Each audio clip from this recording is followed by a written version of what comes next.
welcome everyone, and thank you to our panelists. Welcome to the LGBT Bars podcast and webinar series, where we cover issues of interest to law students and members of the legal community with a strong focus on the LGBTQ plus community and all its diversity.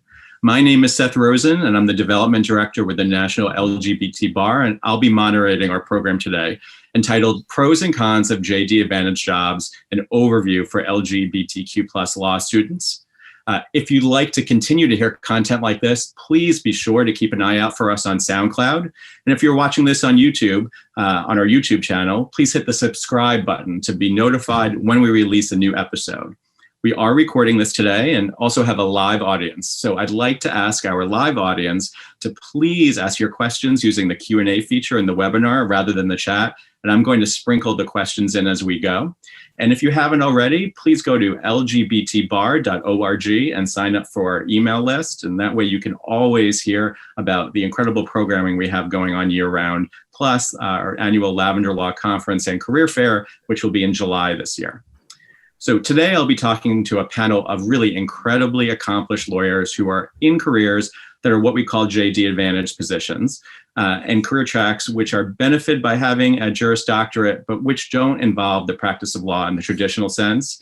This is a conversation that is very close to my heart since I've been in JD Advantage jobs for about 20 years. And I know that many of my graduating law school classmates are as well. So I'd like to go around first and ask each of our panelists to say a few words of introduction. If you could just say your name, your pronouns, where you're working now, and your job title, that would be wonderful. Can we start with Nicole? Absolutely. Hi, everyone. My name is Nicole Seawright, and I'm the Director for Professional Development, Diversity, and Inclusion at the City of Philadelphia Law Department. And just thank you for having me today. I'm super excited for the discussion. Thank you, Nicole. Fred, could you go next, please? Sure. I'm Fred Thrasher. My pronouns are he, him, his. I'm the Deputy Director at NALP, which is one of those Washington acronyms for an association. It's the National Association for Law Placement. Terrific. Thank you. Antonio? Hi, everybody. My name is Antonio Fernandez. My pronouns are he, and him, and his. And I serve as the Chief Compliance and Chief Privacy Officer for PSEG, which is a large publicly traded energy company in the Northeast. Thank you. Ames, could you go next, please? Good morning or good afternoon. My name is Ames Simmons. My pronouns are he and him. I am a queer, white, transgender guy who is policy director at Equality North Carolina, which is an LGBTQ social justice organization. I'm in Raleigh on land that was taken from the Catawba. And I also am a senior lecturing fellow at Duke's Law School. I teach a transgender readings course and some independent studies around movement law. Thank you. Thank you, Ames. And Jenny, can you close us out with the introductions? Hi, everybody. My name is Jenny Kane. My pronouns are she, her, and hers. And I'm the Senior Director for Federal Government Affairs at Altria Client Services, based in our DC office. Thanks for having me. Thank you, Jenny. And my pronouns are he, him, and his. And thank you to our incredible panel. I can't tell you how excited we are to be talking with you today, and also just to learn about the diversity of your work, which is really incredibly inspiring for all of us. Fred, you're in a unique position, and you're both a person with a JD Advantage job yourself, and you're one of the country's experts at your nonprofit NALP about JD Advantage jobs for others. Can you kick us off by describing what a JD Advantage job actually is, according to NALP, and also what kinds of jobs we're talking about when we're using this term? Sure, I would be happy to, and I'm going to share my screen here. If you can give me a thumbs up if we're successful there, that would be great. Perfect. I'm going to turn it into slide mode, and we will be good to go. There we go. All right. So I want to share a little bit of data from our most recent class report from the class of 2019, as well as some background information on JD Advantage jobs and careers.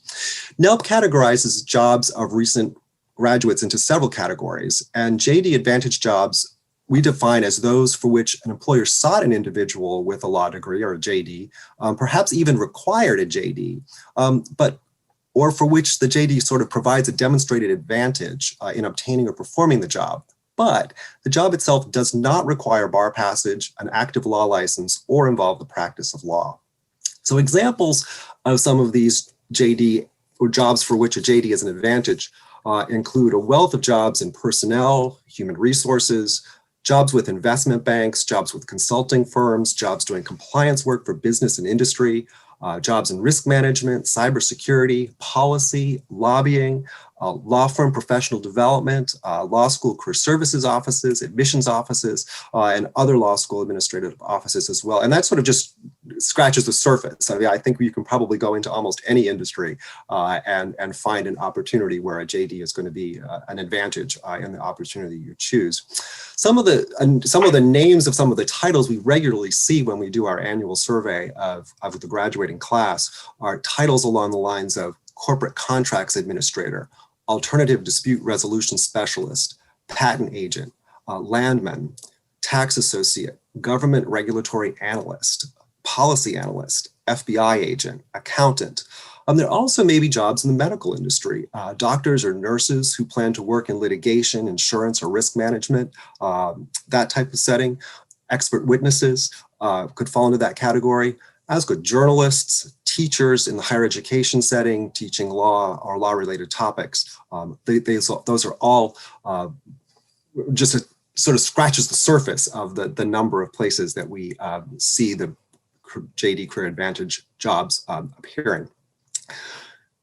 I also want to share some slides with you that provide a broader overview of the employment market and how the JD Advantage jobs sort of fit into into that universe in general. So I'm going to share some information with you for the class of 2019. JD Advantage jobs are the second largest category of jobs obtained by the most recent graduating class for which we have data from, and that's the class of 2019. And with that class, there were almost 11% of the jobs obtained fell into the JD Advantage category, surpassed only by that big category bar passage required, which was a little over 76% for the class of 2019. When we look at the JD Advantage jobs over time, it's that second bar there that we have highlighted, and this goes back about 12, 13 years. It shows how JD Advantage jobs have ebbed and flowed over time. JD Advantage jobs tend to peak, they tend to peak when fewer graduates take bar passage required jobs. And oftentimes that happens on the heels of an economic interruption. So you'll see that back there in 2014, 2016, we sort of hit the peak there of 14.8% of the class accepting positions in JD, or that were categorized as JD Advantage as opposed to one of the other categories that we have that we use for the graduating classes. And just to give you an idea of how that plays out in terms of numbers, if you look here, you can see percentages, but on that third line down, you'll see the total number of jobs for the class of 2019 was almost 30,000 jobs. And of that 30,000 jobs, 3,500 of them were categorized as JD Career Advantage jobs. So it's not an insignificant number of entry-level jobs that people are taking directly out of law school. Since the business industry makes up about 50% of the jobs that are in the JD Advantage category, I thought it would be helpful to provide a little more breakout to give you a sense of what some of those jobs are and particularly what those jobs types are. And the top 6 job types for JD Advantage jobs in business we see are compliance, a tax associate, consulting, management, law clerk or paralegal, and marketing. And similarly in the business sector, I think it's fascinating to take a look at sort of what industries or businesses those play out in. And we see them in banking, financing, accounting, technology, legal tech, healthcare, management, consulting, and real estate. I'm just using this as an example. There are similar types of roles and in the broader spectrum of the legal market in terms of government sector, public interest sector as well. But this kind of gives you a sense of where some of those opportunities are. So let me stop there, pass it back to Seth, and hopefully we'll have some time later to share just a little more information about salaries and geographic distribution later in the session. Thanks.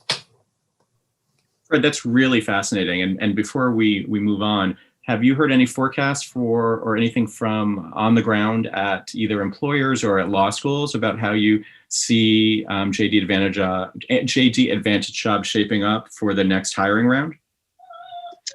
Oh, it's kind of early to know. We're currently probably starting to collect the information for the class of 2020, and it'll be interesting to see what the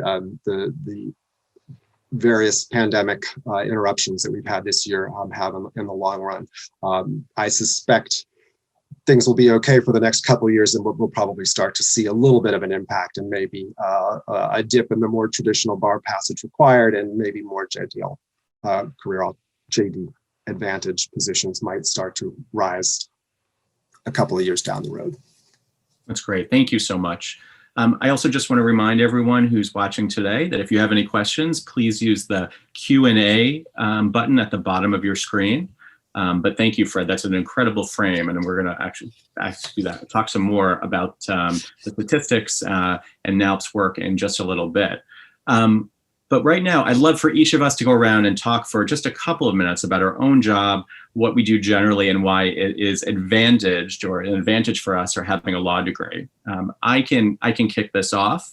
I started my my career in a traditional practice of law, working as a litigator for the city of New York, working around federal civil rights claims.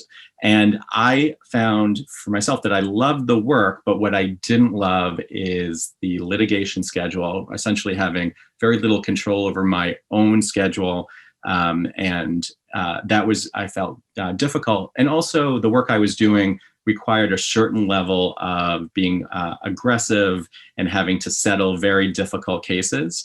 And I didn't love that. But what I did love about being an attorney was the writing, the working with people, the advocating for something I believed in, and coming to a resolution that I thought was great for people. So I did what many attorneys do.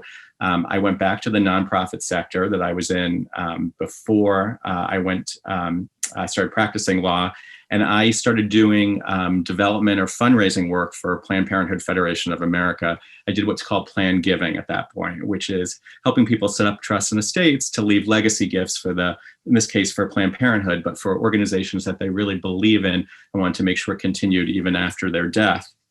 And over the years, I found that I love development, and it has used many of the skills that I learned as an attorney in moot court and writing, and it's been great. And I've worked at several legal organizations in JD Advantage jobs. So I was at Lambda Legal. I'm at the bar right now, but also many other social justice organizations. I was at Amnesty International and Gay Men's Health Crisis. And I have found that being an attorney is incredibly helpful in the fundraising, not just because of the skills you learn in law school, but also because there's so many tax and compliance issues that happen at nonprofits in the development fundraising work that it's been a really great fit. And I am always happy to talk to any student or practicing attorney who's looking to move into that kind of fundraising sector. My email is seth@lgbtbar.org. But that's kind of really my story, and I feel incredibly lucky to have the legal background. And I'd love to hear from our panel about your job and your career path. So why don't we talk? Nicole, could you start us out, please? Absolutely. And I do want to apologize in my introduction. My pronouns are she, her, hers. So I did want to share that with everybody on the call. So I started my career as a public interest lawyer, most recently representing low-income folks with psychiatric disabilities. So I was practicing law for about 5 years. And when I was in the practice of law, I loved it. I loved working with clients, but I was doing diversity work as a passion project. And too often, historically underrepresented folks are asked to do kind of the lifting on the DEI work within an organization, and oftentimes aren't being compensated for it. So this is my plug for the students on the line who are thinking of doing diversity work. Get paid. It's important work. It's valuable work. And so I really started as a practicing lawyer, and then had the opportunity to join the team at Cardozo School of Law as their director for diversity and inclusion. And loved my time there, loved having the opportunity to really shape the future of our profession. Because in my experience as a queer Black woman from law school through practice, I was just shocked by the lack of representation in our profession. And I wanted to be part of changing that. So that's really what brought me to the work full time. And now I have the pleasure of working with the city of Philadelphia and being in the law department, where I'm really responsible for the cultural competency and cultural humility training for our staff. We have 220 attorneys and 100 support staff, and we don't see it as an add-on. We see it as a necessary skill set for delivering quality legal services. It's important in every aspect of what we do. And I also work within our community, the greater Philadelphia area, making sure that we are recruiting, retaining, and advancing diverse talent. It's something I'm very passionate about, and those recruitment efforts take me across the country. So I'll get into a little bit more of the nitty-gritty of what the DEI work looks like on a daily basis, but my law degree helps me in everything I do. Legal writing and legal research is really important when we're looking at our internal diversity policy and procedures to craft good policy. And also my experience with, negotiation, mediation, communication styles. Diversity work is collaborative. And we're talking about sometimes some really uncomfortable topics, but necessary topics. So those skill sets have really served me well in my current role. Well, Nicole, thank you. And I just want to say, give a plug for attorneys who work at law departments for municipalities. It's incredibly important work. And the work that Nicole is doing in the D&I work in that space actually touches so many attorneys with specialties across the board, because the law departments do such an incredible amount, and then move on often to other either government organizations or to the private practice. And so it has a really strong ripple effect. It's incredibly powerful. So thank you so much. I think that's really an important role. Ames, I'd love you to go next. And before we started recording today, you were talking about how you were monitoring a discussion among lawmakers around education. And I think that really points out to the fact of the work that you're doing and how the work you're doing in terms of equality affects so many residents of a state and so many kids, so many adults. So if you wouldn't mind just bringing in both your background, but also touching on that, because I think it really highlights the importance of a JD Advantage role in the job that you're in right now. Sure, thank you.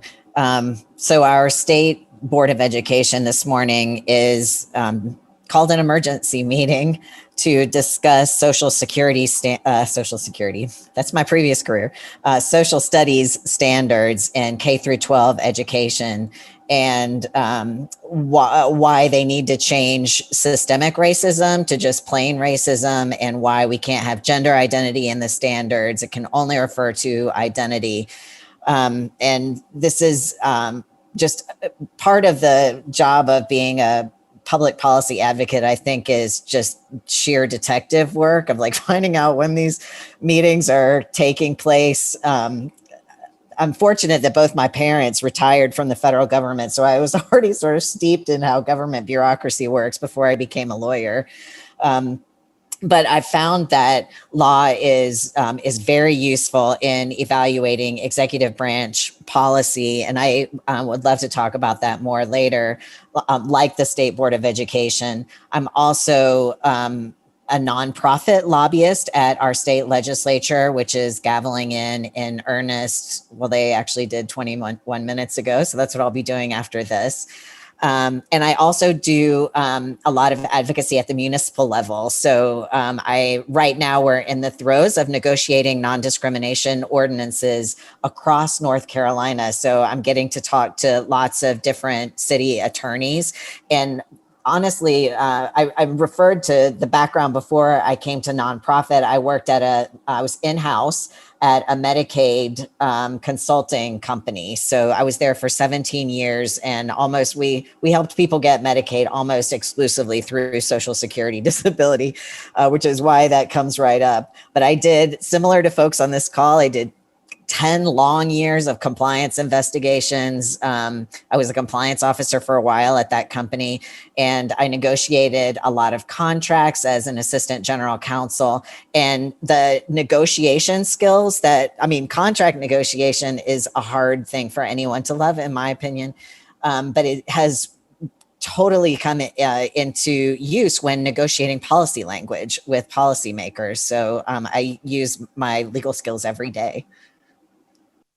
It's terrific. Thank you so much. And I really appreciate you talking about your background and illustrating how the JD Advantage works for you. That's really, I think, a huge something that everyone on the call, all the students should think about how you can use your law degree in so many really powerful ways to promote social change. So thank you so much.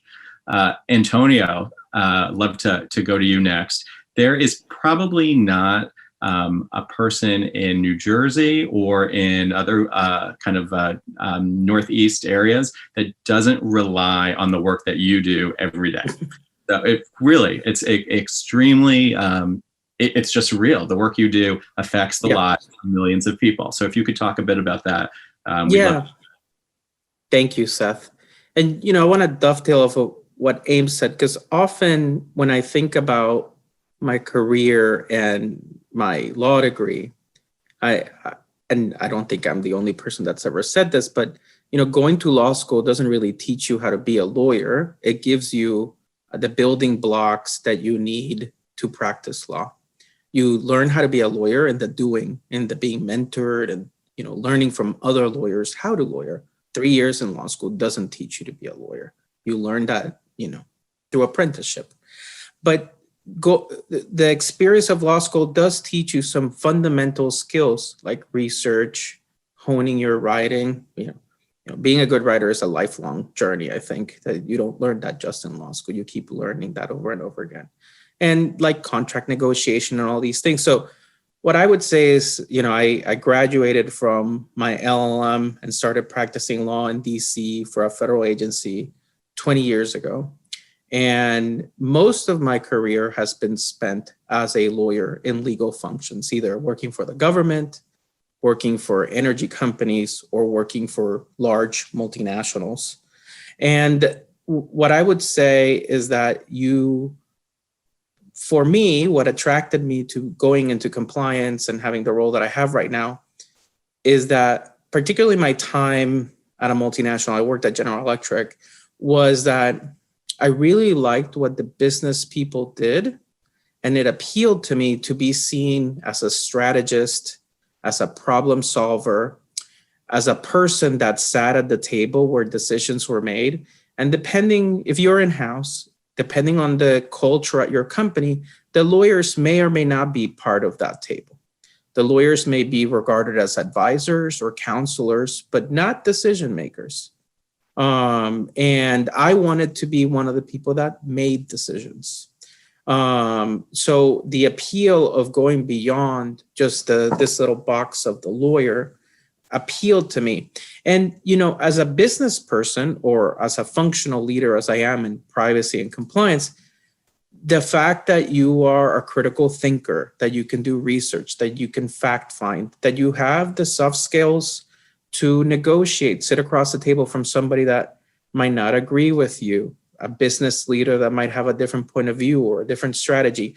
All of the things that you get through your legal education and your training are skills that you can easily transfer into a different setting. Now, what that requires of you is the willingness to change.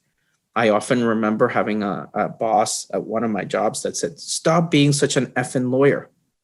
And to me, that was a lot of umbrage and righteous indignation, because I wanted to be a lawyer since I was like 5 years old.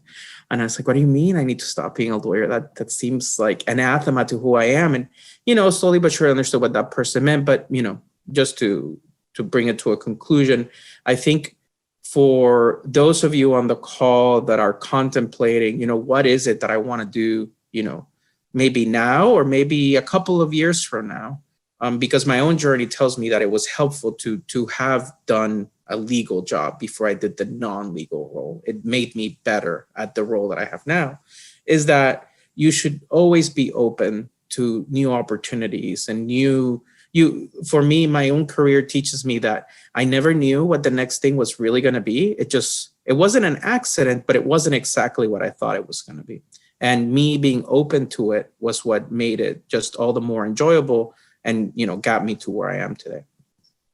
Antonio, that is so powerful. And I love how you talked about being at the table and making decisions. That is something that so many people want to do. And it sounds like your background really made that possible. And I couldn't agree with you more. I think for so many law students and practitioners, our careers are not necessarily linear. We don't exactly know what's going to come next, but we are keeping our eyes open for that opportunity, and being open to that. And that legal background makes those opportunities come, I think, in a really interesting way that they may not otherwise. I really appreciate that. Jenny, I mean, I guess you might be a little busy now. There's some stuff happening in the federal government, not a lot, but maybe a little bit. We'd love to hear about your career path. And, you know, if you wouldn't mind also, I think it's great that you are also the co-chair of Mosaic at Altria, because I think that there are very powerful ways to use our identity as an attorney in a variety of different ways, you know, just being LGBTQ+, but also the attorney. I'm sure a lot of people look to you as a leader through that as well. So I'd love to hear about all of that. Yeah, sure. Thank you so much, Seth. It was interesting to see Fred's slide of the kind of years, because it took me back to, you know, I graduated just over a decade ago in one of those economic downturns. And I'm not going to say that's why I kind of ended up on the path I ended up on, but I thought it was really interesting because, you know, I kind of have always been in an alternative, in a JD Advantage career. I started out at a independent federal agency, and then I was at a trade association doing regulatory work and really got bitten by that sort of regulatory law bug and loved it. And then I sort of switched out of telecom over to the FDA regulated industry space and was at a think tank in DC for a handful of years. And then I landed where I am now in the corporate side. So I've sort of been through an evolution of the various JD Advantage career spaces you could be through. So I'm happy to talk about any of those with anyone who's interested. But where I currently sit in the government affairs space, which really can mean a whole host of different jobs. Ames gave some really great examples, for example, of, you know, kind of being in that nonprofit advocacy space. I sit on the corporate lobbyist side. So my sort of primary focus is representing my company's interests and positions before Congress. And I work specifically with congressional Democrats. And yes, like Seth said, things aren't always busy because there's a lot of patience and a lot of slowness in Congress, but then there's also a lot of fast-paced work. So I think that being kind of coming out of law school, understanding how to work in that sort of high-pressure, fast-paced environment is something that really translates to kind of working in the legislative space. And then, frankly, on the skills side, I think folks have really talked about, you know, the skills side, whether it's being an advocate, which is a huge part of lobbying, educating and informing policymakers and staff, being able to communicate effectively, particularly being able to distill very complex, for example, especially on the sort of regulatory side that I do a lot on, complex concepts and distill those down to plain English, whether that's in writing. To Antonio's point, we're always learning better how to write in plain English, as we learned in law school, or, you know, in sitting down across the table with someone who either may agree with you, may not agree with you, and being able to sort of make your case. I mean, that's a really big part of what lobbying is. So those law school skills come home right there. And then I think also on the content sort of side piece, the subject matter expertise, you know, who would have thought that admin law is a really useful class, but it actually has been in my career. So those kinds of things, thinking about how to build your political acumen in your coursework, if that's an area that you're, you know, that interests you, whether that's, you know, on the constitutional law side or, you know, through other political law classes, administrative procedure, et cetera. I think law school is very, very helpful on that content piece as well. I'm happy to talk more about it. That's perfect. I really appreciate that. Thank you so much. And Fred, I'd love for you to answer the question. You sit in a really interesting place where you are both an attorney and also have a keen eye and an expertise in what the legal profession is about at its core, in terms of promoting the profession and what the employment trends are. So how did you get there? And how does being an attorney help in your job as well? Sure. Well, it's just great hearing everybody's pathways. I love hearing career pathways. It speaks to my inner career counselor. I think I was trained as a career counselor, and I think I always have been and always will be a career counselor. So I just love hearing people's pathways. My path is a little squirrely. In some ways, I guess you could say going to law school was a bit of a second career for me, but it was very early on in my professional life. I right out of college got a master's degree in counseling psychology, and in particular in college student personnel services, which is sort of intended to help out in the student services areas at colleges and universities, and worked in undergraduate career services for 3 years before going to law school. Went to law school with every intent of being an environmental lawyer. I was an undergraduate geology major of all things, and I was bound and determined I was going to do environmental law, and was graduating in a time when environmental law had sort of moved into the heavy litigation phase as opposed to the regulatory phase, and they really weren't hiring many people sort of in entry-level types of roles. And I had spent my first year summer and my part-time during my second and third year working as a law clerk at the National Association of College and University Attorneys, which is a sort of typical association / trade association for attorneys who are general counsel or assistant counsel at colleges and universities, or working at agencies or firms that are representing those colleges and universities. And that triggered or piqued the interest in association work, or sort of exposed me to association work, if you will. So I actually, coming out, I've never practiced after having come out of law school. I spent my first summer at the association. I spent my second summer at a law firm, small firm in DC, doing exactly the kind of work I thought I wanted to do. It was health, it was education, it was environmental, it was regulatory, it was watching the Federal Digests on a daily basis to see what's going to impact our clients. And at the end of the summer, I asked my classmates what they were doing and if they liked it and enjoyed it, and they all said yes. And I was like, I got a problem here, because this isn't necessarily how I necessarily want to spend my days. So I explored a variety of opportunities. Coming right out of law school, I actually went into a career services office at a law school, not with the intent of it being a long-term type of thing, but I said, well, 1993 was probably the last really bad dip in the markets, and there were a lot of options, but not a whole lot. So I was pleased to be able to step into that role, having had the undergraduate experience and being able to do that with law schools.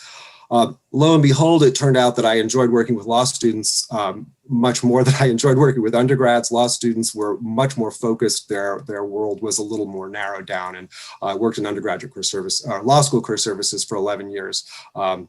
Before coming over to the NALP office in the association setting.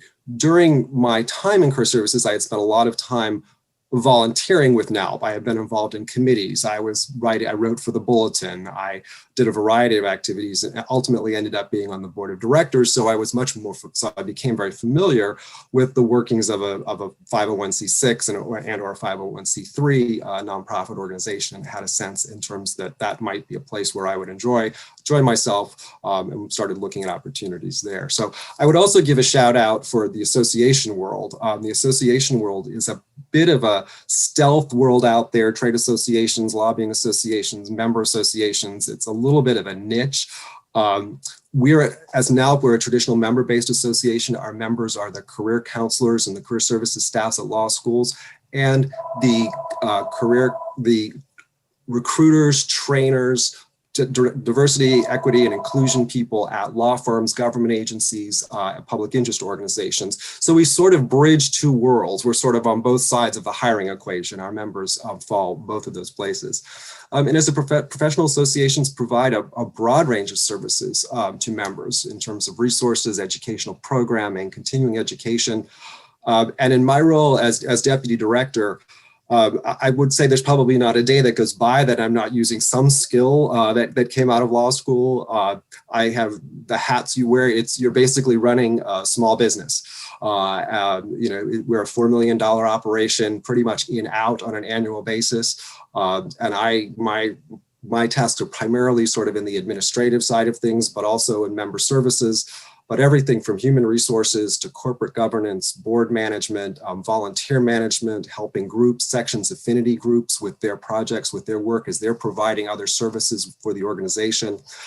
financial oversight, running a small business, insurance, benefits, policies, manuals, employment lawyers, all those you're interacting with this. I spent this morning reviewing our PPP loan application to make sure we were, since it just opened, the second round of PPP was the first time it was available to 501c6s. Previously, it had only been available to 501c3s. Staff management, conference planning, and then direct service. We're a small, we're 14 FTEs, full-time, we're 14 full-time equivalents. So we all pick up our own phones, but we're also all involved in resource preparation for members, conference planning, serving as staff liaisons to the committees that are doing their work, writing articles for the bulletin, the newsletter. So all that writing and reading the fine print still becomes important in the work we do. I think it's safe to say no 2 days are the same. And it wouldn't be surprising, association work, just to do one other plug for association work, every industry has its association, whether you're the pineapple growers or the turf growers or the fake turf manufacturers. There's an association for that world out there.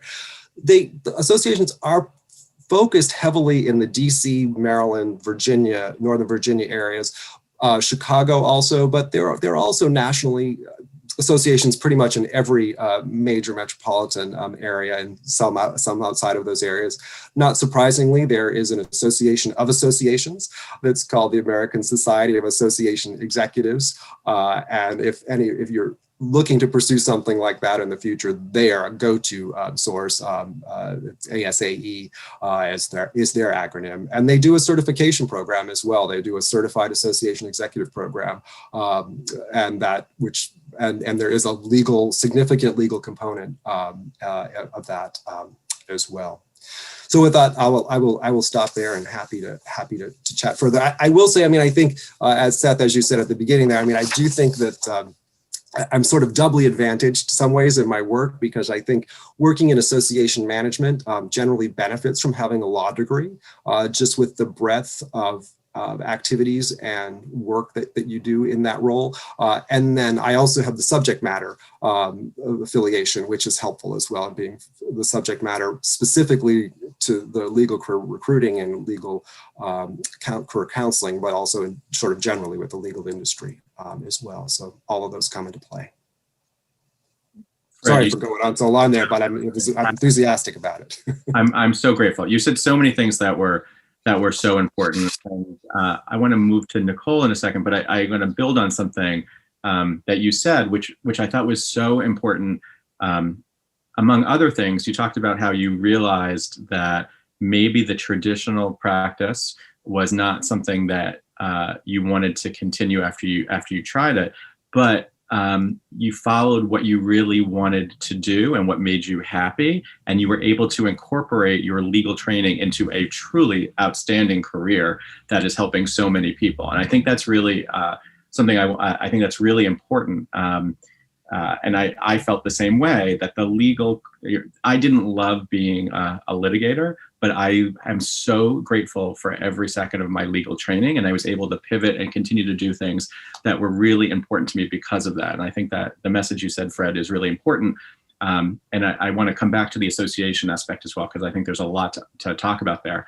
But Nicole, you're specifically in the diversity, equity, and inclusion field in the Philadelphia Law Department, and you used to do DEI work at a law school. And what would you say to law students who are perhaps realizing, like Fred and like me and like others, that they don't know whether they want the actual practice of law for them, but who have gone into law to make a difference, which is certainly so many of us.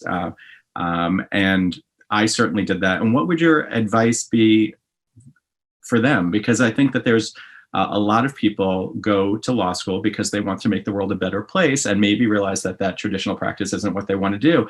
But what would your advice be for them?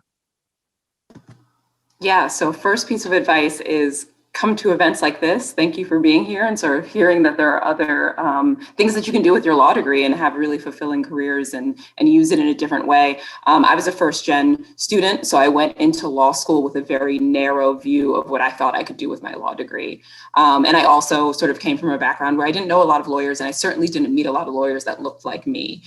So I went in, kind of on this narrow focus. And then, I'm just very lucky that I get to do diversity work full time. And so for the students that are listening who are thinking about different ways to use their law degree to make an impact, that was me. I knew that I wanted to go to law school to make a difference. I wanted to serve under, communities that I came from. And so if you're thinking along those lines, I encourage you to look into DEI work. It's really, really rewarding to be able to shape the future of the profession. And the recruitment piece is major. The diversity pipeline to legal education and to our legal profession starts long before law school, right? So if you're on the call and you have the opportunity to sit with folks early in the pipeline, I'm talking, I have the opportunity to speak to grade school students, even on sort of a basic level of what do lawyers do, and high school students and college students. And so early and often as you can be talking with folks about, legal education and what we do as a profession of lawyers is really, really important. So I encourage you to do that if diversity work is something that you're interested in, because you can make an impact. You can make a real difference in folks' lives and in changing what our profession looks like. And it's an exciting time to be doing this work. That's so important. I really appreciate that. And the pipeline aspect and of shaping the profession is incredibly important. It's a lot what the bar does. It's a lot what a lot of people on the call does. It's a lot what you do. When people are in law school, Nicole, and they are saying to themselves, I'd like to go into a diversity, equity, and inclusion position, what do you recommend that they think about or pursue in terms of skills while they're still in law school? Is there anything that you would recommend to someone on who's viewing the webinar today and say, I really love the career path that you're doing. How would I get involved with that? Yeah, so the exciting news is that in law schools and in organizations across the country with an increased focus on DEI work, obviously with recent events in national news over the summer, the murder of George Floyd, the murder of Breonna Taylor, and others have really had organizations examining and recommitting to their DEI principles. And with that, I've seen a rise in fellowship and internship opportunities in this space. And so if you can, please take advantage of those and see what the daily work looks like. I think this point was already made that you sort of in law school, you figure out not only what you want to do, but what you don't want to do, right? And so please take up the opportunity to do these diversity fellowships. While I was at Cardozo, that was something that was really important to me as a diversity officer in the law school setting. Was I created an opportunity for students to work with me and in my office and earn credit and have the opportunity to be exposed to DEI work. And so within your law school, seek out the diversity officer. If you have a dedicated diversity officer or a dean of diversity, seek out opportunities to get involved while you're a student, because I think it can only help you when you hit the job market and you're looking to do this work full time. That is great advice. Thank you so much.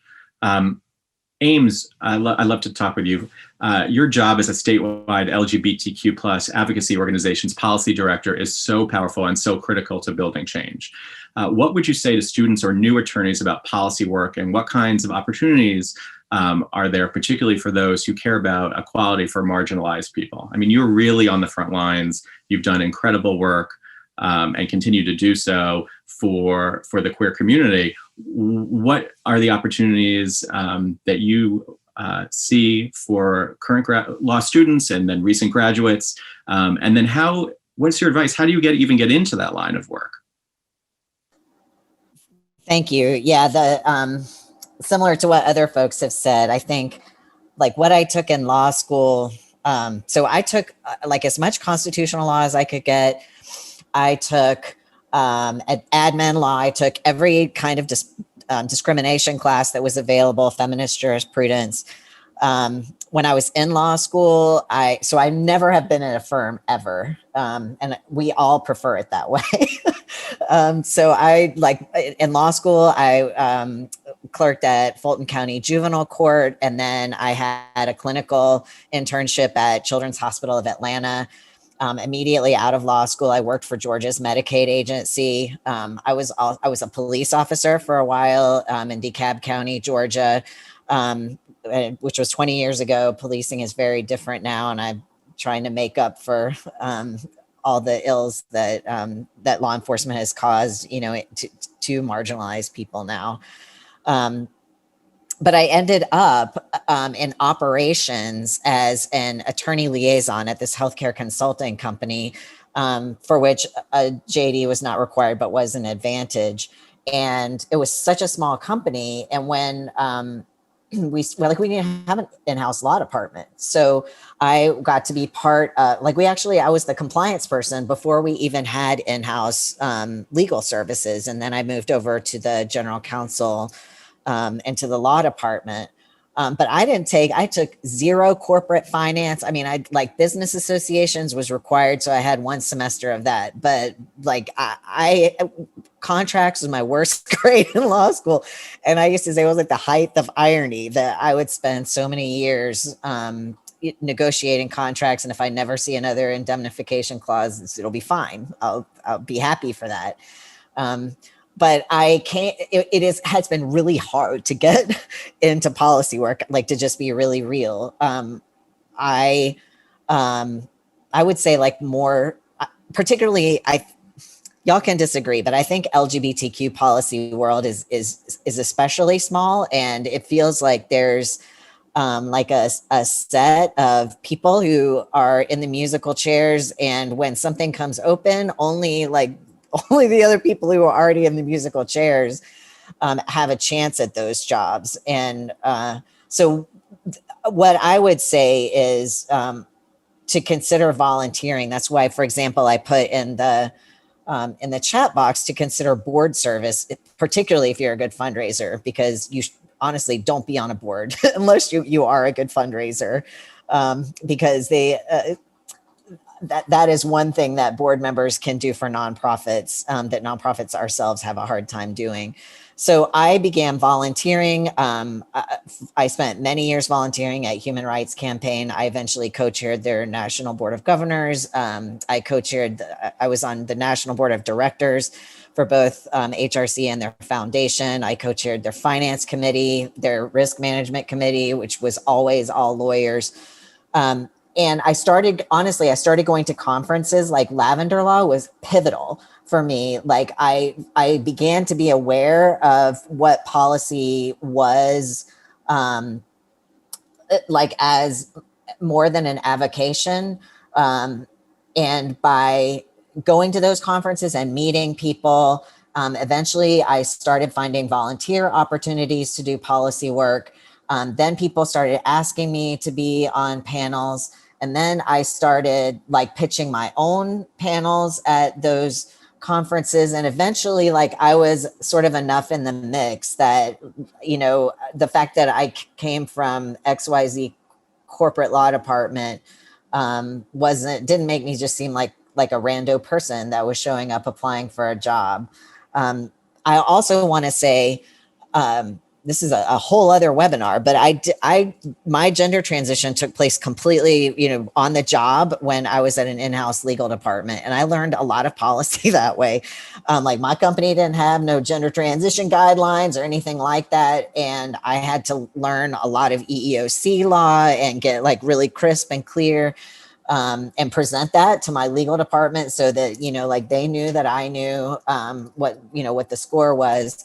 And that all of those things, the lived experience that I bring to the policy job, I use all the time. One of the things I'm most excited about that I've been able to do, I was able to sign an amicus brief before the Fourth Circuit in a lawsuit here related to transgender health insurance. The state health plan here has a complete exclusion on transition-related care. So it's almost 750,000 state employees and educators. If you want to transition, you have to pay for it yourself.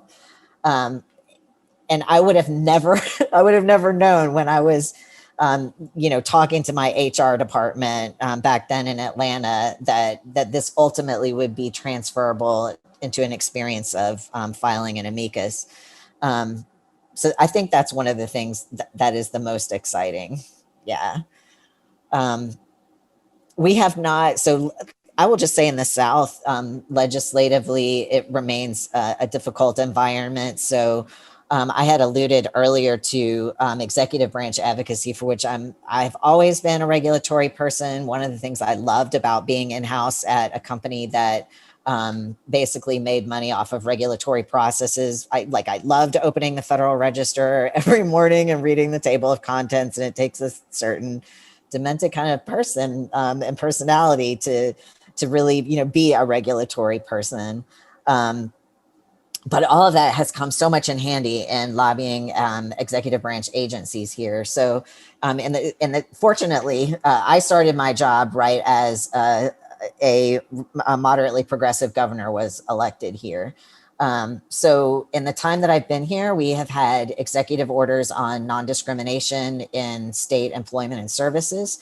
We've had an executive order prohibiting state funding of conversion therapy.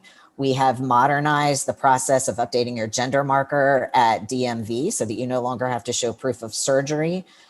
We have promulgated guidance. Well, actually, we have foster care and LGBTQ child welfare practice guide, but we have a binding housing policy for youth who are in, for LGBTQ youth in the juvenile legal system, in some variation or another. And we also just, it came out as an FAQ, like you learn policy is often like that's a capital P in many places where you're lobbying. So there's a lot of sub-regulatory stuff, which is often where you can get a lot of the progress done. Our Office of State Human Resources just issued as part of their EEO FAQ on their web. You also learn a lot of acronyms when you work with government. Their Equal Employment Opportunity Frequently Asked Questions page now has a detailed gender transition guideline, so that if you are a state employee and you're thinking about transitioning on the job and you're not sure whether you're going to get fired, at least the fact that this policy exists for the agencies that are within Governor Cooper's cabinet says to those state employees that the state values your service here, and we want you to be able to bring your full self to the job here. And while any of those executive branch actions, I mean, the nature of them is that they can be undone by the next executive who takes the governor's mansion. But like we saw, I think, with federal policy, a lot of the initiatives that President Obama started by executive order eventually grew into more substantive rulemaking.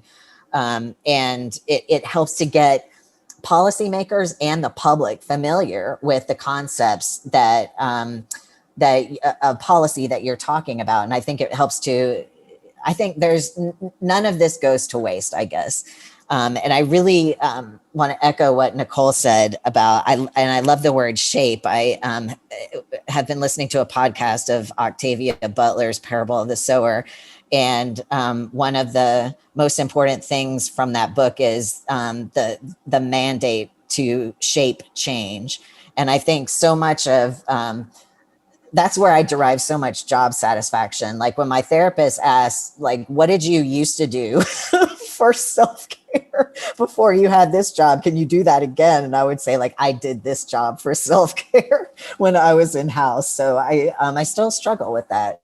But I very much see the role of a lawyer as helping communities to effectuate the change that solutions that are community-based, that the folks who are most impacted by policy come up with, not to try to say like, you can't do that, or like, that's too big of a dream, or there's cities don't do that.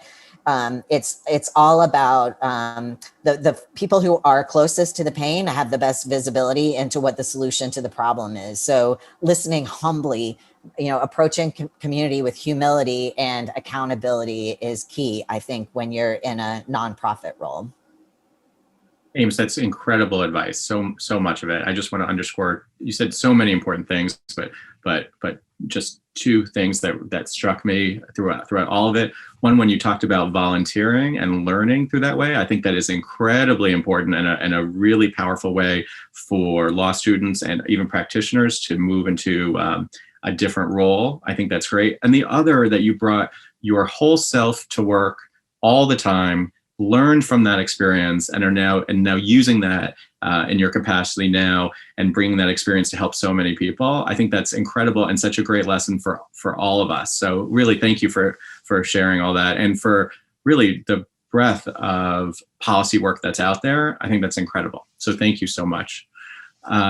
Antonio, your work as a chief compliance officer is also incredibly important. And in fact, so many people who are in JD Advantage jobs go into the compliance field, which is really expansive and employs a lot of people in a variety of different ways. And there are compliance aspects in there are compliance aspects at every single nonprofit, government agency, and corporation. It's so important. Can you talk a bit about your role? What is compliance? And then if people are interested in entering the field, how should they do that? Is there anything they should look at while in law school? What should they do? Yeah, so I'll start by saying that I was doing, quote, compliance work without ever realizing that that's what I was doing or not calling it that. Because in the industry segment that I'm in, energy and utilities, having a centralized compliance and ethics function led by a chief compliance officer is a fairly recent development. Most companies that have longstanding, decades-long compliance programs led by a chief compliance officer tend to be multinational companies that have exposure to the Foreign Corrupt Practices Act. So a lot of compliance and ethics functions were born out of FCPA compliance. In addition to that, you have certain industries like financial services, healthcare, pharmaceuticals, who have very heavy regulatory environments with very active and mature regulators, which also was the other source of compliance programs. So the FDA and other regulators. For me, my first job was as a nuclear regulatory lawyer. I started working for the Nuclear Regulatory Commission in DC. So I'm a nuclear regulatory expert. That was the beginning of my career. I know everybody's laughing because, and this is the funny part, right? I probably know every single nuclear regulatory lawyer in the country still, because the members of that bar, if you will, is not that many. There's not that many people that do that kind of work. But that aside, the reason why I share that is because that foundation of knowing administrative law, being aware of how, government regulation works, how to interact with government agencies. If you are a lawyer working in nuclear energy, what I can tell you is it is a very controversial type of energy. So most of the time, if you tell somebody something about nuclear energy or a nuclear reactor, they will have an opinion about it. Positive, no, very few people are in between. So as a lawyer working in that space, I developed a lot of skills that went beyond the lawyering. Interactions with groups of citizens that were opposed to nuclear power and how to engage with them, how to engage with elected officials that, their communities hosted a nuclear facility. So in that early foundational work that I did at the beginning of my career, it sort of set me up for the skills, like the legal skills that we talked about earlier, that I would need later on when I became a chief compliance officer. And really, and I think this is for people to think about, when you think about your career, I didn't one day wake up and say, today I'm going to be compliance and not just a nuclear lawyer. It happened sort of by happenstance that the chief compliance officer job for General Electric's nuclear business became open. And I was recruited for that role, and then ultimately I secured it. So I was doing compliance work in a domain or an industry that I was very familiar with. So whatever risks or compliance issues would come up for a nuclear business, I already knew about because I had been with the regulator that regulated that industry. So it wasn't a huge jump. And that's, for me, one of the biggest insights in my career is when you're looking for a pivot, not early career. So you've already done something. Where do you go? In my personal experience, it was something that was adjacent to where I already was. So it just sort of grew out of something that I already was very comfortable with. And my employer was comfortable in trusting me with something because they knew he doesn't know this compliance thing completely, but he knows enough about the industry that he can learn the other stuff on the job. And when I look at my peers and people that have careers that I look up to, I see the same kind of story play out over and over again when you see these pivots. And the other thing I would say, what is it that compliance do? So I have, what a traditional compliance and ethics program for a large publicly traded company. So our job is to make sure that the company complies with all the requirements that apply to it. A company like mine that operates in the energy space is very heavily regulated. So there's lots of regulatory and other laws that apply to it, environmental laws. And in addition to that, I also am responsible for ethics. So ethics is an area where lawyers sometimes struggle because there's no prescribed resolution or outcome to the question that's in front of you. So the law doesn't say you need to do this or that. It's the gray. And that is a great place for people who have legal training and are attracted to research and writing and reading to really go into, because it really allows you to talk about the shoulds. So most lawyers, when their clients come and ask, they ask about the must. Must I do this or must I do that? But then the client reserves to themselves the question about whether they should do it, right? And depending on the organization that you work in, your client might, and my experience has mostly been in corporate settings. So in some companies, the nature of the power dynamics of the company, the lawyers are just asked, is it legal or not? And that's okay. I will deal with the other question about whether I should do it or not. When you're in ethics and compliance, you not only advise on the compliance part of it, the requirement, you also, if you're doing your job right and the company takes compliance and ethics seriously, they also say, well, I know it's legal, but is it something I should do? I'm sure Jenny in particular is in the middle of these questions right now with political activity, right? I know it's legal to contribute to a 501c4 dark money organization, but is it something that I should do that's consistent with the values of the organization? That, I think, is where you can add so much value. Not that knowing whether something legal or not is not important. That's very important. But when somebody invites you into the conversation of, should I do something? That's a much more powerful conversation. That's really the big kids table, if you will. And that's where most chief compliance and ethics officers really earn their keep, if you will. So I do that. And most recently, I also was promoted to being the chief privacy officer of the company. My company does not have a ton of privacy laws that apply to it, right? In the United States, we don't have a privacy law that applies at the federal level, with some very minor exceptions from the FTC and other regulatory agencies about consumer information. But I slowly but surely have been building that program. And I'll end by saying this. For people that are thinking about a career in compliance, my biggest advice is that if you know nothing about it, that you educate yourself on it. What do the network, there's organizations that work in compliance. The largest one is the SCCE, the Society for Corporate Compliance and Ethics. Very large organization, lots of resources.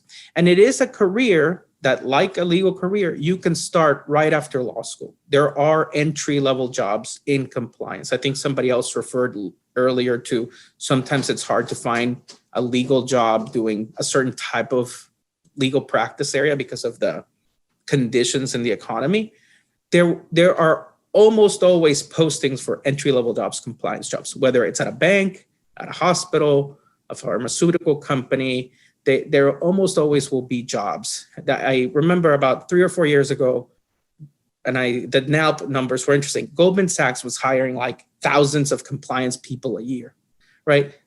Those people have to come from somewhere. And in most employers like lawyers to be in their compliance function, because lawyers, what do? They know how to research laws, they know how to interpret them, and they know how to advise their clients. So that's usually what you do when you're an entry-level compliance person, and write procedures. A lot of compliance people write or interpret procedures. So I think become familiar with what's out there. There are jobs in compliance. If you look right now, you'll see jobs in compliance. And for me, as a person that has spent most of their career being a lawyer, but not all of it, is, like I said at the beginning, being open to something that you've never really considered. Those have been my biggest opportunities. And I talk to recruiters that are trying to get me interested in a job on and they always ask you, well, what's the job? What's your dream job? And I find that to be such a stupid question, because my dream job is not a title. My dream job is a set of attributes. So my dream job is a job where I'm intellectually engaged, where I'm fairly compensated, where I work in a mission and purpose-driven organization, where I work with a team of people that I trust and they trust me. So start thinking about those attributes of what it is that you want. And you can do all of the things that the people on this call are doing and be happy doing it. And yes, you have a law degree, but that's not what determines everything else. And I'll say one last thing, I'll get off my soapbox, which is representation matters, right? I think that is so important that we are here, that we are visible, that we say what our pronouns are, that we pull others behind us. I came out, I think, 5 years into my career. I had never told anybody my sexual orientation. It just was something that I was embarrassed about. And then I ended up getting a job in San Francisco. And during a job interview, the person who ended up being my mentor had a picture of him and his spouse in drag. And it was their Christmas card that they sent to their friends. And he had it right. And I was like, oh, wow, this person is like me. I can tell them who I am. And I actually blurted out, I'm gay, in the middle of an interview, in the middle of a question that had nothing to do with that. And it was very uncomfortable, but it was so important that there was somebody there that made it comfortable for me to be. And for right now, that is probably one of the biggest things for me in my job, is to be unapologetically out and who I am. And because I've had so many people come to me after I joined the company, which is somewhat conservative, and we work in some very dangerous areas. So it breeds a certain type of culture. And I've had a number of employees come to me and say, I thought that I was the only gay person in this company. I knew I wasn't, but nobody else was out. And that really has changed just the culture of the company. So wherever you go, if it's safe to do so, be yourself, be proud of who you are. And, usually everything else can work itself out if you have a good network. Oh, Antonio, everything you said was so fantastic. So thank you. I mean, really, really incredible. Thank you for talking about being out and yourself at work. It is so important. And it's how culture changes in the workplace. It really is. And it's a big reason that the bar does this work and has lavender law and does focuses on recruiting, because if one person can be out at a job, it changes so much, and it lets other people know who are not out that it is a safe place to do it. It's really great. So you said so many amazing things. So thank you so much for that. I also really loved how you talked about what constitutes a dream job, because I think that's really important for JD Advantage work as well. Because if you're shifting from what may be a traditional law practice, it opens up the opportunity to do so much. So look for the attributes, the things that make you the most excited, and you will find the work that fits into that. But I think that's really fantastic advice. Thank you so much. I want to ask a couple more questions, one to Jenny, one to Fred, and then I want to answer some questions as well from that are coming in. So if you have any questions, please put it in the Q&A section of our chat on the lower right-hand side of your Zoom window. There's a Q&A. But Jenny, the world of lobbying is really big and broad. There is probably not a portion of any job, not function, but job category that doesn't have some form of lobbying associated with it, right? It's incredibly important. Every industry has some kind of lobbying. Can you discuss what types of skills are valuable for lawyers who would like to impact the development of law through lobbying, and what jobs straight out of law school are valuable for getting into that ultimate track? And also, I think when I think of lobbying and the great lobbyists like you that I know, there's a lot of soft skill work that goes into that. Like there's a lot that isn't just, what you learn in law school, but developing those soft skills. So if you could talk about all of that, we would be really grateful. Sure. Happy to, Seth. And I'm actually going to bridge off of some of what Antonio said, and I think some of what Ames said, and I think it does translate right into that sort of the soft skill piece of it, because, we've talked a little bit about, lobbying, it's advocacy work, it's educating and informing policymakers, it's understanding how to analyze legislation, all those sort of kind of harder skills that certainly your law degree really helps. But a lot of it is, to your point, about relationship building, about sort of influencing without authority, I would say, and really meeting people where they are. And I know you asked earlier about my work as I co-chair our LGBTQ plus employee resource group internally at Altria. And I'll say, I'm a lobbyist. I have my day job where we're lobbying on bills, but really a big part of it is also just talking about who we are as a company. And I think some of the most exciting work that I do, quote unquote, as a lobbyist is also the internal piece. And, that's kind of being a representative for the community in the way that Antonio really talked about is so important. And I feel so humbled, and it's so meaningful to be able to sit in that chair, particularly in, the corporate setting. But it's also about, really having a seat at the table and being able to help try to drive the company forward. We've such a long history, but drive the company forward on these inclusion, diversity, and equity goals that we have. And that might actually be kind of wearing your soft skills lobbyist hat in terms of, pushing Altria to, which we have done so many fabulous things recently in terms of, our support for the Federal Equality Act, our support for the Virginia Values Act in our home state of Virginia, our filing of an independent amicus brief in the Title VII cases. So all of those kind of places where the internal world of what matters to us, and to Antonio's point, our values as a company kind of meet that external world that I'm very familiar with and live in as a lobbyist, has been some of the most exciting kind of rewarding space to sort of inhabit in my job. And then I think your question about sort of where to look, I think, in terms of starting your career and whatnot, of course, lavender law. I remember my very first lavender law. I think that's great. And then if you're interested in sort of thinking about, the LGBTQ plus space on the corporate side, I would also commend you to look at Out and Equal. They have a fabulous conference, and, you certainly would have an opportunity to kind of go to a career fair there and meet companies and sort of talk to them and learn about opportunities there. And, like Antonio said, that could be in the compliance world, that could be in the government affairs space, the regulatory space. There are so many opportunities, obviously, for folks coming in with a law degree looking for these advantage careers. And then on the political side, I would commend you to check out Victory Institute and Victory Fund, who do fabulous work getting LGBTQ plus candidates elected to office. And then they also do a whole lot of training. They have a fabulous annual conference. So if you're interested in learning kind of more about the policy space, the political space, with that LGBTQ plus lens, I would look there.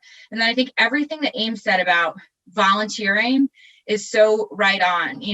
I kind of took a different path, more sort of out of the subject matter sort of side of the house, not necessarily straight off the Hill, which a lot of lobbyists, they go and they get a Hill job. But it doesn't have to be on the Hill. It could be in a state legislature. It could be, if you love FDA policy, go check out the FDA bar and see, what they're doing, or if there's a particular industry, education, whatever it might be you're interested in, try to plug into those groups. And I'll give one last plug. And I also sit on the board of Q Street, which is the LGBTQ plus lobbyist sort of membership association in DC. So I think, if there's a trade association world, I know Fred talked about that, there might be sort of an association that you can go kind of learn more about the career path. And I would certainly suggest that as well.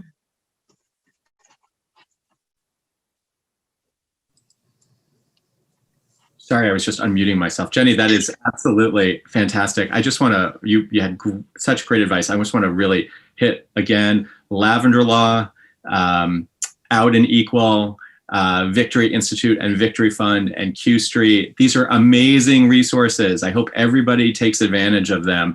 And one of the really fantastic things that's come out of a very difficult time during the pandemic is that many things have gone virtual and you don't need to travel. And that takes the barrier away of a lot of things, and you can put your hand into a lot of things that you couldn't before. So I really think as hard as the time is right now in the United States and the world, this is a time that if you have interest in all of these things, it's much easier to become involved and to learn about it. So thank you so much.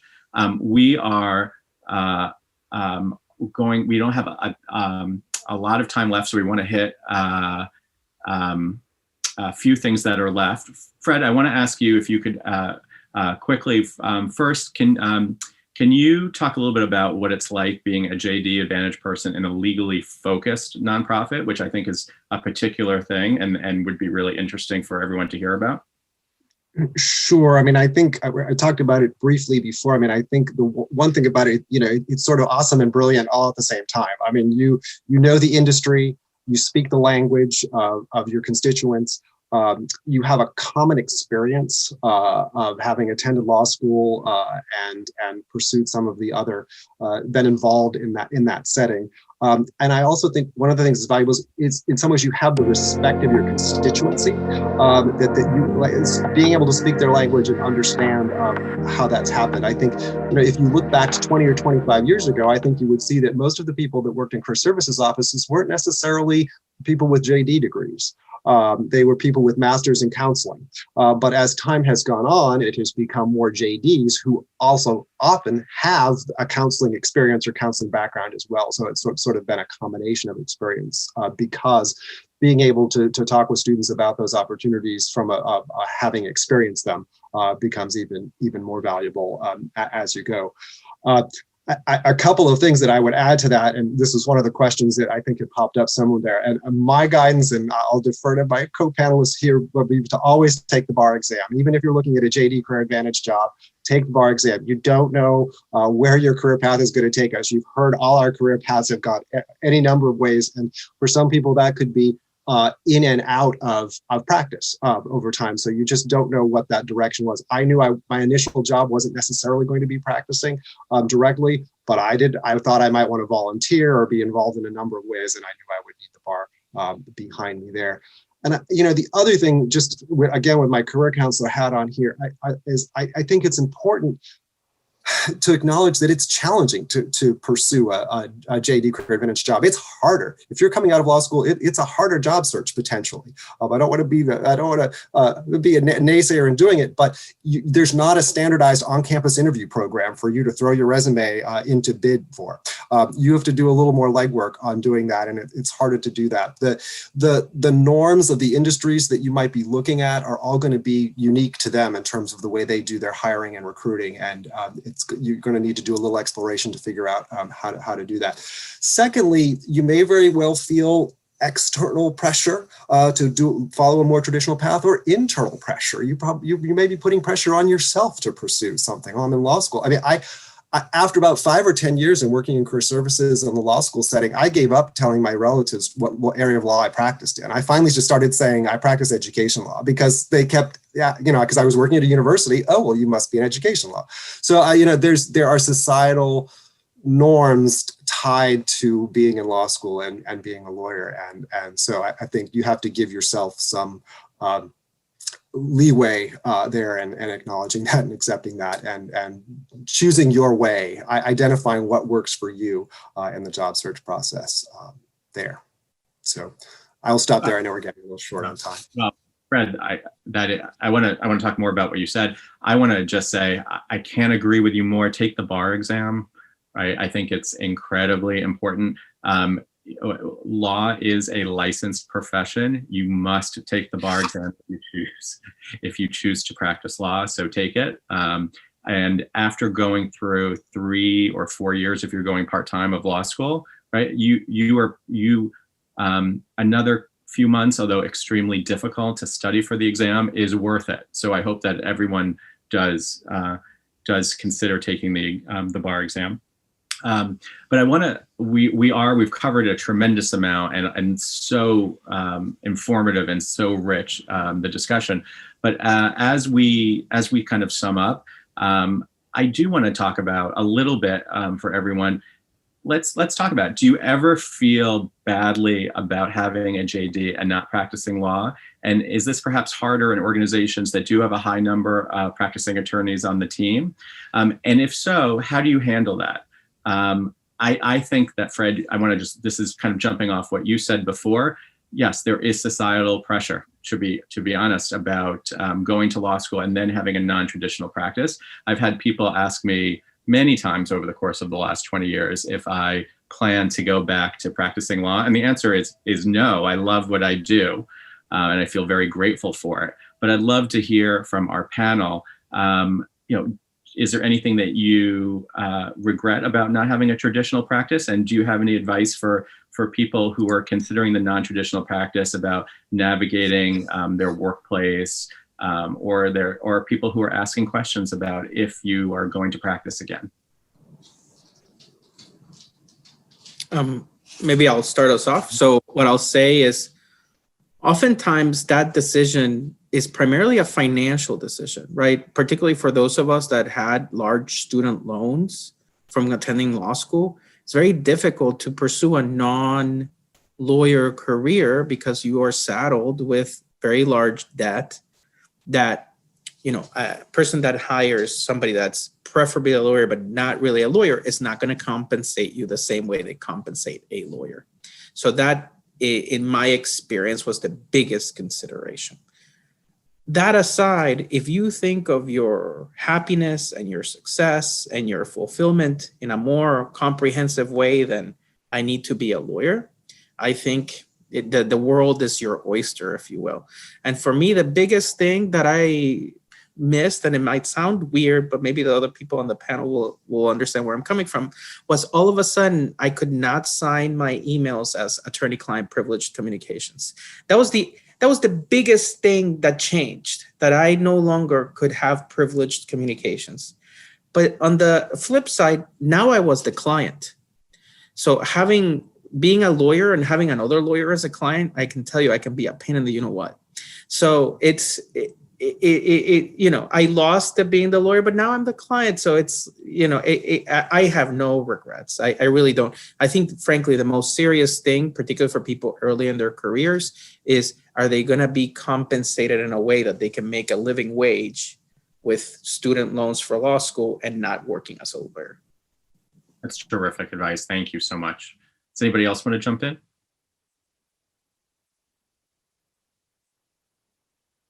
So I think what I'd like to do, we have 5 minutes left. I'd like to, for everyone if anyone has any either final thoughts or to talk about how people can actually find job postings for JD Advantage jobs, particularly in the areas that you work in. Where would they look? Because we've had a question, I think it's a really good point. There isn't necessarily a central depository for JD Advantage jobs, right? They're all over, they're in many different fields. So if you can talk about how you recommend people in your particular field to find positions, that would be extremely helpful for our law students who are on the call, and also people who are looking to transition to new opportunities. Jenny, I'm gonna call on you to start. How do people look for lobbying or government affairs jobs? I'm trying to unmute. Okay. I was trying to think of a really good single repository. I think some of the organizations that I mentioned are helpful starting points. And then, there are various job boards and such that you can kind of go and look for online, but I can't think of a singular one to help you. Like I said, I think depending on sort of what industry, or if you're wanting to go into the advocacy or nonprofit space, you sort of need to kind of maybe filter things in that way, if that makes sense. But it's been a little while since I've been searching for a job, but I would certainly commend you to those organizations that I mentioned. And then, there are various public service kind of law that dashboards out there that also include kind of those lobbying jobs. And then honestly, I would also just say, be open and connected with your network. I would say, don't be afraid to sort of reach out and make asks to folks, because if you are interested in sort of, we talked about the volunteer positions, or, whether it's getting involved on the staff level, on the state level, or on the federal side, just be open and kind of make those desires known, because you never know in this kind of world sort of where the opportunity is going to come from. So I would say that is probably in my world as important as kind of going out there and looking for a job on a job board. Terrific advice. Thank you so much. Nicole? Yeah, so I wish I could say there was this like singular place if you're looking to get into diversity work full time. But I think, I started my diversity career as a diversity officer in a law school. So certainly if you're looking into higher education and that's a path you want to take, you can find those sorts of job postings, I'm going to blank on the website. I'll drop it in the chat, but there is where you can look at administrative positions in universities across the country. And so that's a great place if you're looking to go into academia and do diversity work. But when you look at, the private or public sector, I happen to stay in the legal world, right? I went from a law school to a law department. But I'm thinking about my colleagues while I'm on this call. Colleague of mine who's a diversity officer at Snapchat has a JD, over at Uber has a JD, Major League Baseball has a law degree, right? So I certainly have met folks that have gone to law school, but they came to law school maybe with an MFA. So maybe going into a diversity position, in the music industry or in entertainment might be for you. So, anybody who's looking to get into this work, I would think sort of narrow down your area of focus, because there are attorneys in all of these different spaces doing really, really important diversity, equity, and inclusion work. Terrific advice. Thank you. Ames, is there a place where people should look for policy positions? I recommend this bar association, which has a job board, and they're often state affiliates. We just have reinvigorated ours here. It's called the Polly Murray LGBTQ Bar Association here. There's a National Transgender Bar Association. And I also want to just bolster the work of Nicole. Part of undoing the privilege that many people hold by virtue of having a law degree is getting to know people outside of our usual comfort groups. So I think it's really important to join other bar associations. Like I joined the Capital City Bar Association, which is commonly referred to as the Minority Bar Association here in Raleigh, so that I can find out what is most important to Black and Brown attorneys who are practicing around me and how I can support their work. And they all have job boards too. Fantastic. Thank you so much. Antonio, for compliance? So go to any job board and type in ethics and compliance, and you are going to get thousands of jobs. Thousands. And I recently had to do this because I was writing a position description for a role reporting to me, and I wanted to see how other people described it, and there were like 10 of them. So right now, compliance is a very hot job market. If you go on LinkedIn and type ethics and compliance, if you go on the SECE website, if you go to the job boards that you normally would go to, Type in ethics and compliance, and you're going to find tons and tons of roles. Perfect. Thank you so much. I'll say from the fundraising standpoint, Idealist is truly a great place to look. There are many positions posted there as well. And also LinkedIn Jobs for fundraising also has a lot of really great leads, and positions are posted on both of them. Fred, you posted in the chat some great resources. Thank you so much. I think those are fantastic. I'm really grateful for that. Thank you. And I think we're about out of time right now, but I want to say thank you so much to each of you for being here and being with us today and sharing such really incredible information. I'm so glad we recorded this, because I think that this can be watched or listened to a number of times to really pick up on the level of detail that was supplied and discussed today. So thank you so much. Thanks also to our audience of law students for your terrific questions. Please feel free to follow up with any questions about JD Advantage Jobs or the LGBT bar to me. I'm at seth@lgbtbar.org, or our chief program officer and the leader of the bar's absolutely fantastic student and programmatic work, and it's just really incredible, and we're very lucky at the bar, Judy O'Kelly at Judy, Judi, at lgbtbar.org, and either myself or Judy will be happy to help you. But that's really it for today. A reminder that if you'd like to continue to hear content like this, please be sure to keep an eye out for us on SoundCloud. And if you're watching this on YouTube, on our YouTube channel, please hit the subscribe button to be notified when we release a new episode.